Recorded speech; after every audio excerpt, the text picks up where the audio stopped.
Hello and welcome to Seen Any Good Films Lately, a summer special. I'm Jason Solomons, and on this podcast, it's all about love. I catch up with an old friend to discuss love letters and movie love. I only have to hear that soundtrack and something just quivers in here. It's just aching. It's an achingly beautiful film. My guest on this show is Jojo Moyes, the best-selling, multi-million-selling author whose book, Last Letter from Your Lover, is now a major motion picture starring Shailene Woodley and Felicity Jones. Jojo's Me Before You was also a hit film, so we delve into how she was involved in those adaptations and the films that have influenced her life and her novels. I'll talk to Jojo Moyes after I tell you if I've seen any good films lately. As you know, I'm just back from Cannes, so I saw a deluge of good films there, and make sure you listen to the 2 Cannes special podcasts that I've done for all that information about what's coming your way soon. I haven't been around much in the UK since to tell you about the latest releases, but I've caught up with some, and I must recommend The Most Beautiful Boy in the World.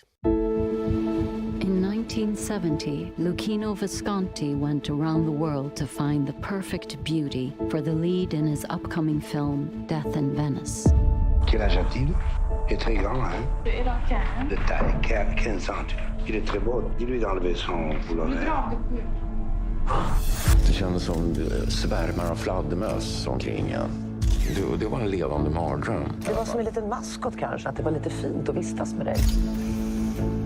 Du är ett sexobjekt. Du är högvilt. What a beautiful, sad film this is about Björn Andersson, who was the child star of Luchino Visconti's Death in Venice and who's now living in a squalid flat in Stockholm. At least that's when the documentary starts. It follows him over 5 years, and it's a very thoughtful and sensitive documentary about show business, about beauty and art, about youth and sex, and about a very sensitive and unusual man, Bjorn, with this huge mane of silver hair and a beard, as if he's trying to mask that once beautiful face that caused him so much grief after Visconti made him the object of so much desire, much of it unwelcome and predatory. You can find out more about the film and about Björn and his fascinating, if tainted, life in my piece about the film in the New European, in the paper and in the online edition. Or you could just go to the cinema and watch it. There's a lot of the Grand Hotel des Bains in Venice in it, and that once vital place haunts the Venice Film Festival every year, a grand ruin now sitting there on the Lido, full of memories and very glamorous ghosts. Indeed, I hope to be heading there soon for that festival, and I'll think of it a bit differently after The Most Beautiful Boy in the World. Now to Jojo Moyes, who I must confess I've known since we trained as journalists together at City University in the early 90s as postgraduates. She went on to a successful reporter career at The Independent. I think she was their bursary scholarship girl, as I was at the Daily Express. And then Jojo suddenly took off to become one of the world's most successful writers in sort of the early 2000s. She's an author now who's sold over 38 million copies of books such as Me Before You, Foreign Fruit, The Giver of Stars. She's a rare twice winner of the Romantic Novelist of the Year award, including with The Last Letter from Your Lover, which is what we're talking about today because it's now a movie directed by Augustine Frizzell and starring Shailene Woodley and Felicity Jones. It's a film which straddles 2 timelines. Felicity is a journalist investigating a trove of love letters that she's found in present-day London. And then there's the love story contained therein, which features the life of a 1960s London socialite, played by Shailene Woodley, and it's about her torrid affair with a foreign correspondent. What a lovely surprise. Sorry, I'm a little early. Would you rather I waited downstairs? No, don't be silly. Come in. I won't be long. I was just about to have a shave. Oh. Do I have time? Of course. Go ahead.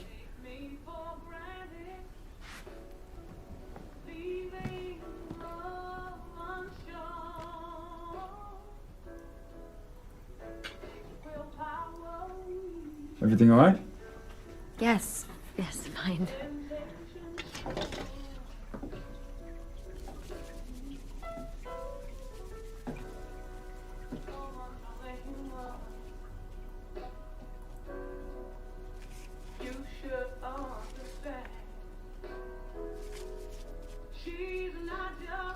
I've received a wire. Larry's back this evening. Says to return to London immediately. I see. And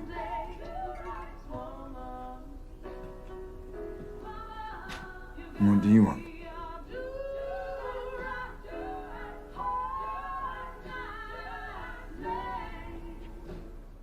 Although we're friends on social media, I haven't actually seen Jojo for many years, and it was lovely to get the chance to do so when offered it to talk to her about the last letter from your lover. Although we did it on Zoom, of course, we couldn't do it face to face. I began by asking Jojo Moyes if it wasn't odd to be making a film about love letters because, well, nobody writes them anymore, do they? No, well, that's partly the point. I was eavesdropping, as all journalists tend to do, and I was listening to some women in a bar trying to decipher a text message from a man, which basically only said later and X. And it just got me thinking about how we live in this age of all these different modes of communication, especially now. I mean, it's a long time since I originally wrote that book. Now we have even more. And yet people's meanings have never been less clear. And I was thinking about my mother's generation and my grandmother's generation. If you got a love letter, you knew pretty clearly what someone meant. Nobody does that without meaning it. So it just got me thinking about how really, although we supposedly communicate better, I think we certainly don't communicate more clearly, and that gave me the idea for the two plots. What will become of us then? Will these great love stories, there'll just be sort of a trail of emojis and aubergines?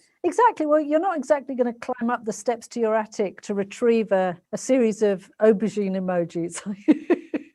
Or some of the other ones, which I think are too rude to mention. Yeah. I think it's so sad. And I didn't really realize that love letters weren't a thing anymore until I spoke to my cousin, who's 10 years younger than me. And this is back when I wrote the book. And she just said, oh, I've never had one.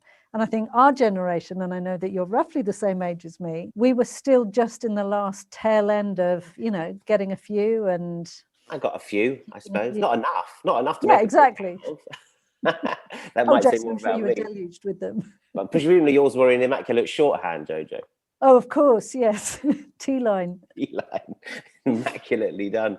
How's the film world? Because now is this your second film adaptation? It was actually the second English language. There's been one in German as well. But it's been a really weird year for film as well. Everything kind of got upended. And I think streaming became kind of ever more powerful because we were all stuck at home. So for me, there's something really lovely about getting to go back to a big screen now. I think most movie theatres are pretty careful about social distancing and, making people feel safe. But for me, and I'm sure for you as well, there's just nothing like the immersive experience of being in a huge dark room surrounded by people all feeling roughly the same thing. I mean, some things just translate better on screen, and I feel like this film is one of them. How involved do you get in the transition process from your book to the big screen? Well, this one I didn't write the script, but that's partly because it's been kind of a decade in the making. And when this originally was adapted, I wasn't writing scripts at all. I was still in the stage of not thinking it was even part of my skill set. It may not still be part of my skill set. So the script was written by the time this came back around. And then once Shailene and Felicity Jones got involved, obviously things moved very fast. So then I became involved. I mean, I have an executive producer credit, but I'd almost consider myself a consultant because Augustine and I just worked throughout the process, just tweaking and adjusting because things change, as you know, all the time in the process of filmmaking. And I think I can be quite a useful presence in terms of just helping rewrite stuff you wrote that script yourself? Yes. So where did you get those skill sets from? I learned on the job. They asked me to do it, I think because they felt that the book had a very particular tone that they wanted to maintain. And I basically read loads of scripts and watched the films that the scripts came from, And I kind of taught myself. And I had a couple of very nice friends, the director Ol Parker and the writer Jonathan Harvey, who I could send early drafts to, and they'd explain to me all the ways in which I was going wrong. And the main thing I think I had to learn was to see through a camera, because it's really interesting, when you're writing. I remember one of the scenes Ol explained to me was right at the end of Me Before You, when Louise is reading a letter from Will. And I'd translated it pretty faithfully from the book. And he just said, "Where's the camera in all this?" And I said, "Well, it's kind of on her, and maybe it's over here." And he went, "This is a minute and a half of reading. What do you think the audience is going to be doing when that's going on?" And it was such an interesting moment for me, because I suddenly realized I was still thinking like a writer, not a screenwriter. And so now when I adapt stuff, I'm always thinking, where is the camera? What is the audience doing at this point? And it's been very valuable being on set for things as well, because you learn how movement changes an audience's reaction to what is said, which is why, you probably find a lot of action movies, it doesn't really matter what the script is, because people are too busy going, dinosaurs, explosions, rah. Whereas if you actually have, so for example, Will, who couldn't move from the head down, you have to make sure that everything he says is perfectly formed, because the audience has nowhere to go except for his face. I cannot wait for your Dinosaurs Explosion book next. That's next, yeah. I can't wait for my Dinosaurs Explosion book either. Your audience will be slightly surprised, I get a feeling. Have you seen any good films lately? It's much harder to remember things that you don't see on the big screen. Yeah, very Is that well. just me? No. It's been like, did this last year happen? I couldn't, if I've seen them at home, they don't count. I love Minari. That was a lovely film. And I loved Nomadland. Those were the two, I guess, that have stayed with me most. But in both, I was so conscious that I needed to see them on a big screen to get the full impact. But like everybody, I've done a lot of streaming. Do you watch a lot? Do you watch telly? Do I watch telly? Yeah, like high-end telly, like Big Little Lies, for example, which you're... Oh, God, I loved Big Little Lies. And, I'm such a huge fan of Shailene. So when she was attached to the film, I was very excited. I think the thing that really blew me away most recently was Time, the Sean Bean, prison. Oh, with Stephen Gray. I just saw 5 minutes of it and thought, I don't think I can do this. So I haven't gone back into it. It's worth the journey. It's worth the journey. It is an absolute perfect piece of television. It really is. And Jimmy I McGovern, was reluctant to watch it as well for exactly those reasons. I thought I've been in prison for a year. I didn't before. Yes. It looks a bit tough in there. Yeah.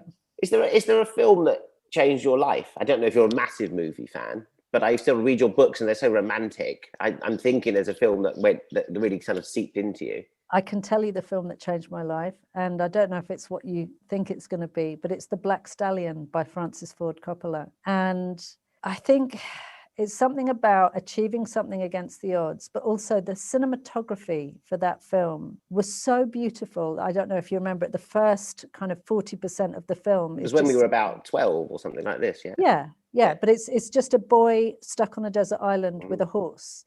And so there's no dialogue. It's just the horse and the boy.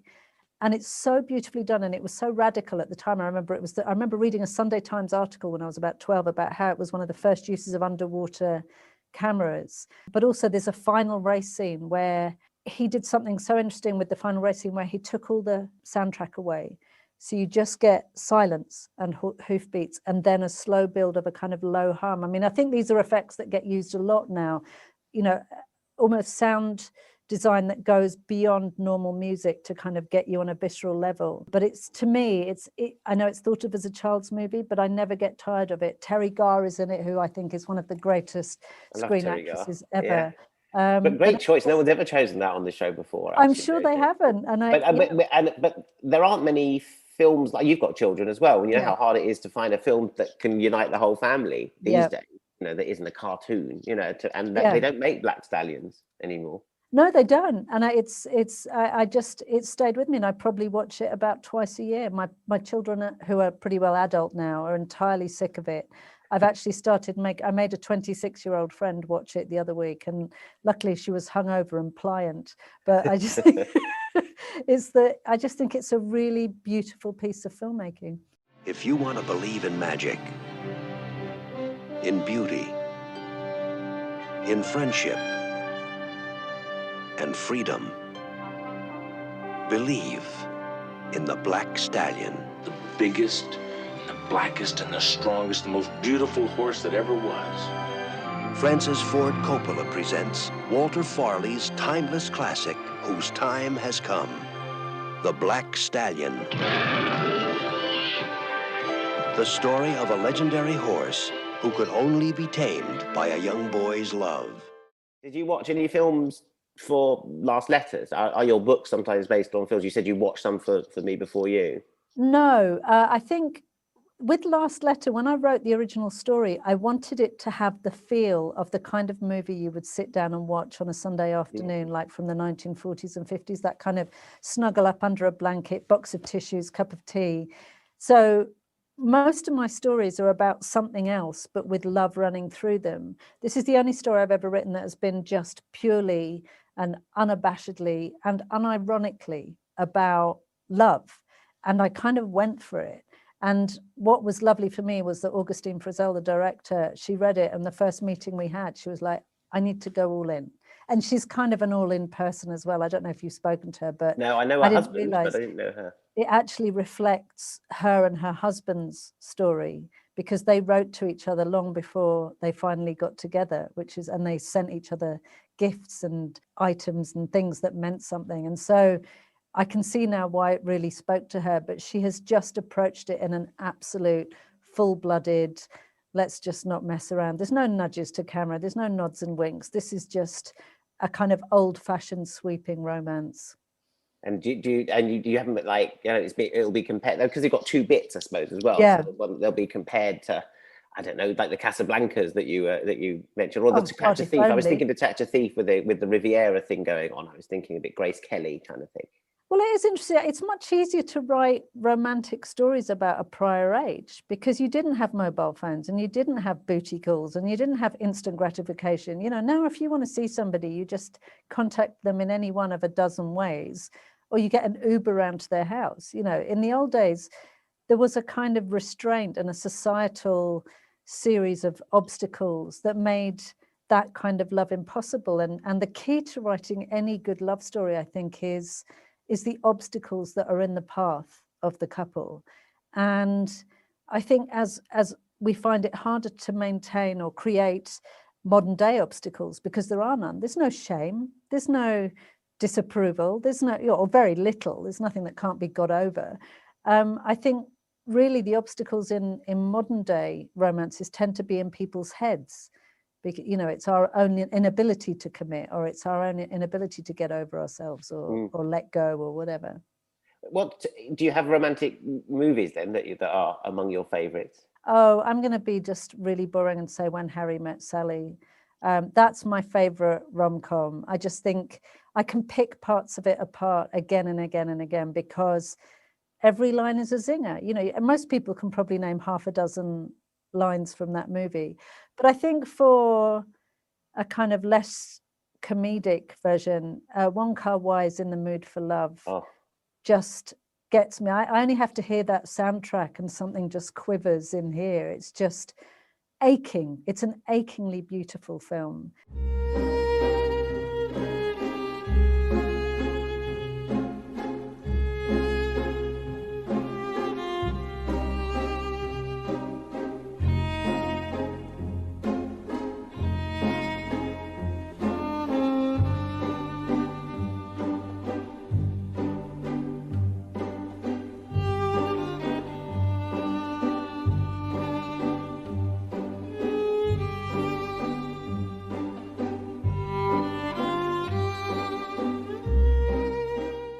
It's such a beautiful film. It's unrequited, and yet it's not, and then it's gorgeous. I don't have a Chong Sam, but I was, after that, I always thought I'm sure you'd look lovely in it. I would, wouldn't I? I look forward to the Instagram picture. I shall wax my legs before going in. They don't show much leg, it's just the ankle. What about a musical number, Jojo? Do you have a favourite musical moment in any movie? Oh, I think in this movie, it's the Nancy Sinatra Summer Wine. I just think it's the perfect marrying of image and sound. It's basically a kind of dialogue-free scene where Jennifer Sterling comes down the beach and spies Anthony O'Hare.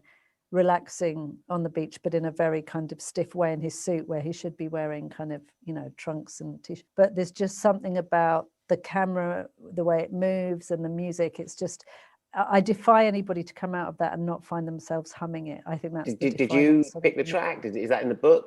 No, that's one of Augustine's own things. And that's the lovely thing when an adaptation goes well. I think a director brings a whole new set of elements to your story. I think we've all heard the stories when writers think that stuff has been taken away, but it's easy to forget that sometimes it can add something too. And I think Augustine managed to do that. Strawberries, cherries, and an angel's kiss in spring. My summer wine is really made from all these things. Take off your silver spurs and help me pass the time, and I will give to you summer wine. If I could give you the power of time travel, which you have in your book anyway, and you do have in your minute, and I could take you to any film set being made, like ever at any point, where would you like to go? Which set would you visit? I think I would like to go to Kill a Mockingbird with Gregory Peck, just because I think that's such a perfect piece of filmmaking and kind of astonishing for the age in which it was produced. And it's so heavy with mood and a sense of place and that looming sense of unease. And he's just so gorgeous in it. I actually, chose never to read the sequel because someone told me that the Atticus character goes wrong in the next book. And I thought he's morally correct. Yes, and it's Gregory Peck, and he's so beautiful and so good and flawed and just trying in the face of insurmountable odds. I would have loved to be there and watch that film be put together. I think it would be amazing. Mr. Ewell? Captain, I'm real sorry they picked you to defend that nigger that raped my Mayella. I don't know why I didn't kill him myself instead of going to the sheriff. Well, it saved you and the sheriff and the taxpayers lots of trouble. Excuse me, Mr. Ewell, I'm very busy. Hey, Captain, somebody told me just now that they thought that you believed Tom Robinson's story again, Iron. You know what I said? I said you wrong, man. You dead wrong. Mr. Finch ain't taking this story against Iron. Well, they was wrong, wasn't it? I've been appointed to defend Tom Robinson. Now that he's been charged, that's what I intend to do. You've taken his story. Excuse me, Mr. Ewell. I mean, you talked about the stallion before.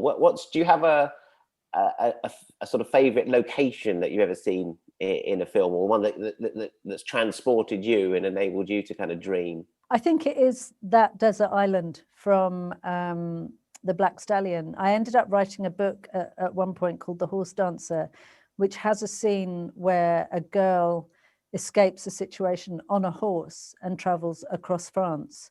And so the mental image was child, horse, urban landscape, just the wrong place for the child and the horse to be in, but this epic journey.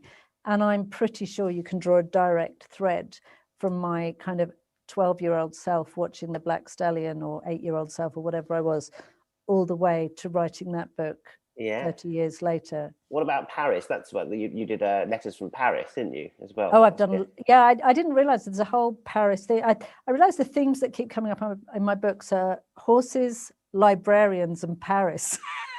So if I tie those three together, that could be a really interesting next story. No, I'm such a Francophile, and I spent many years going backwards and forwards between here and Paris. And yeah, I know everybody says it's kind of Disneyfied in the center and that it's not the real Paris. I watch Spiral if I want to watch the real Paris. I do think there's a place for Les Miserables. Have you seen that? The French one. Which one? Les Miserables, not the Victor Hugo one, but the Lajli and Les Miserables. Very tough. Oh no, I haven't. Sort of inheritor of La Haine, kind of urban French drama. Jojo Moyes. May I recommend this to you? I will. Yeah, I will make a note of this as soon as this interview finishes. No, because I think France is turning out really interesting.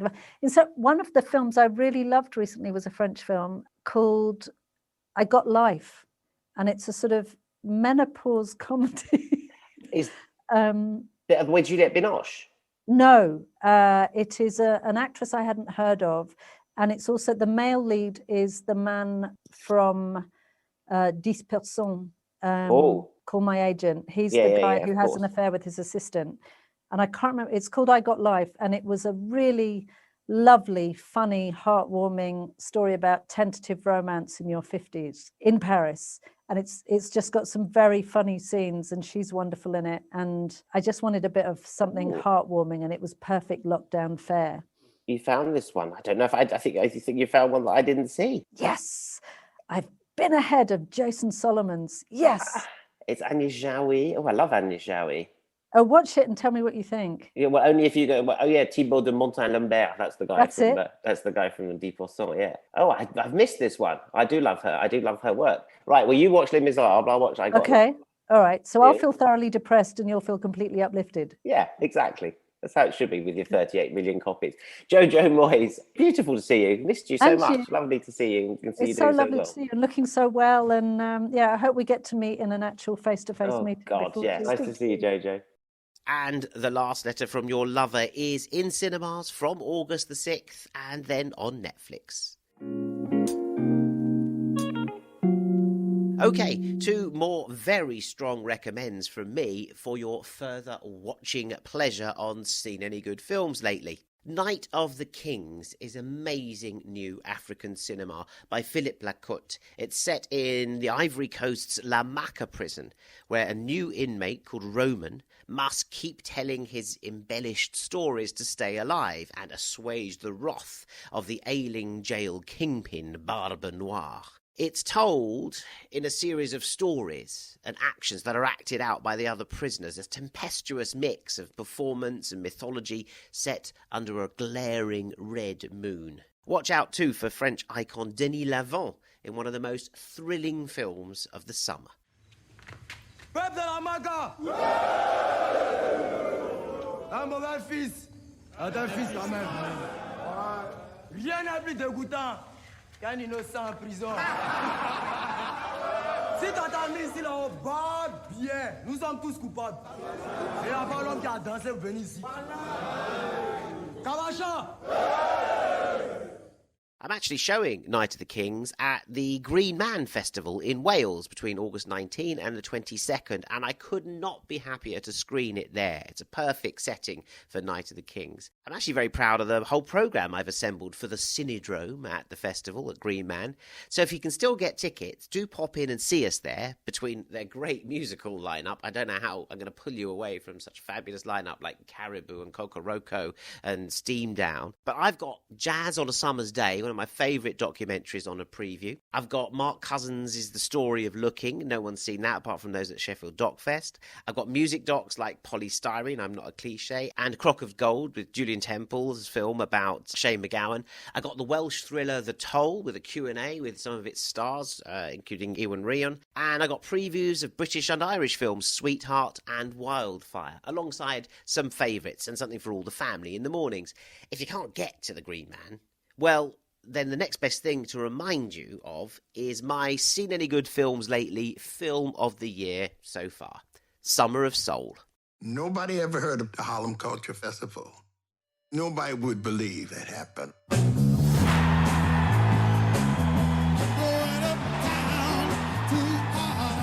6 weekends of major artists. The Panthers were the security and kids were sitting up on the trees. I was nervous. I didn't expect a crowd like that. Something very important was happening. It wasn't just about the music. 1969 was a change of era in the black community. The styles were changing. Music was changing. And revolution was coming together. We are a new people. We are a beautiful people. I've talked about this before. Just to remind you, it's set over a series of summer concerts in Harlem in 1969. The Black Woodstock that was pushed off the front pages or any pages written out of history because of the actual Woodstock that was going on in a muddy field about 100 miles upstate. I can't emphasise how well put together Summer of Soul is, with historical and cultural and political and musical context. And it's also thrilling and informative, directed by Questlove and featuring some outstanding, never-before-seen performances from Stevie Wonder, just when he was getting on that funk tip, moving from Motown into the sort of jazz-funk era Stevie. Nina Simone singing Young, Gifted and Black. Got David Ruffin, you got Sly and the Family Stone, fantastic performance from them. Mahalia Jackson, who actually also features in Jazz on a Summer's Day. Fifth Dimension, I tell you, it's so good. So, yes, I've seen many good films lately. I hope you enjoy and take up the recommendations you've heard on today's show, and hope you enjoyed my interview with the excellent Jojo Moyes to celebrate Last Letter from Your Lover.